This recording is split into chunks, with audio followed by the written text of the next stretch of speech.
Today's the day, and by that I mean it's like every other day on this channel. I'm picking a random movie from my Letterboxd watchlist and reviewing it. Today's video is going to be about A Quiet Place in the Country.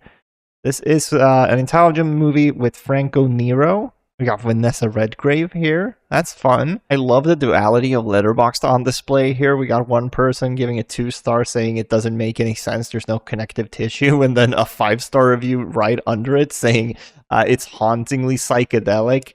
We'll see where I fall on this. I'm excited to get into it.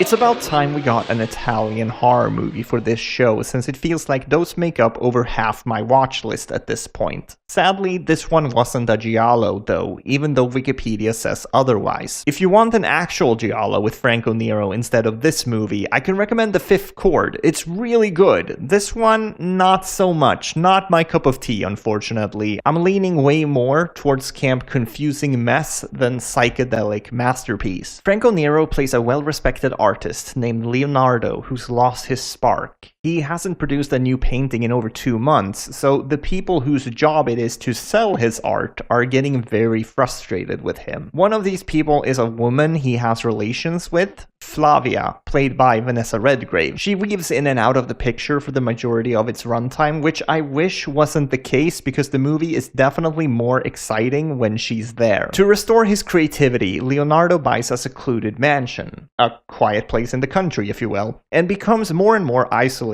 as ghosts from the past begin to haunt him. Even before he moves in, he has vivid nightmares about killing Flavia, and local townsfolk warn him that there were reasons why the mansion stood secluded for so long. I don't think I need to explain more about this. You know what haunted house movies are. What you might not know is how bizarre this movie is. I mean, a lot of Italian horror from the 60s, 70s, and 80s is, but this is a completely different beast. I had no idea what was going on up until the very last 5 minutes of the film, and to be fair, I'm pretty sure that was intentional. This is very much a descent into madness with a very unreliable narrator. I appreciate the moxie, but apart from some interesting experimental sequences and transitions, I was just kind of bored. I feel like I should have at some point gotten to know Leonardo as a character for this story to work. All the movie really tells you about him is that he's paranoid and a sex pest. One hell of a combination. Franco Nero is always charming, though, even when he plays an awful person like this, or when he's not given much to work with. Remember when he played the Pope in The Pope's Exorcist? I know I'll never forget. Anyways, I don't want to make it seem like A Quiet Place in the Country is all bad. I'll be the first to admit that haunted house movies aren't exactly my favorite, so if you eat those up for breakfast, lunch, and dinner, I'm going to assume you're gonna find some things to enjoy here. The dream sequences depicting Leonardo's nightmares are really trippy, and the Morricone score is solid as always. Visually, it's great, which I've come to expect from Italian genre fare, but the story and pacing were really lacking to me. I know this sounds like a really dumb guy opinion, but you're watching this movie and you're just kind of waiting for things to happen for the majority of it. I really wasn't kidding when I said that things only get exciting when Vanessa Redgrave is there, because at least every time she's there, the plot would move forward. And when she's not there, it's just Franco Nero dreaming, Franco Nero hallucinating, or Franco Nero walking slowly through a villa. And I like Franco Nero. I mean, he's Django for God's sakes, but even I hit my limit. And it's also tough because his character is so unlikable, and I understand that that's the point, but that doesn't mean I have to like it. So yeah, I was a bit disappointed by this one, but that's okay. I'm sure we'll watch more Italian movies soon, and maybe then I'll actually get to talk about a giallo. I promise you, me not finding at least some entertainment value in these types of films is really rare. But that's how these things go sometimes. If you would like to come along for this ride, maybe consider subscribing. I do a video just like this one every day. Leave a like if you enjoyed it, and we'll talk about more movies soon, okay?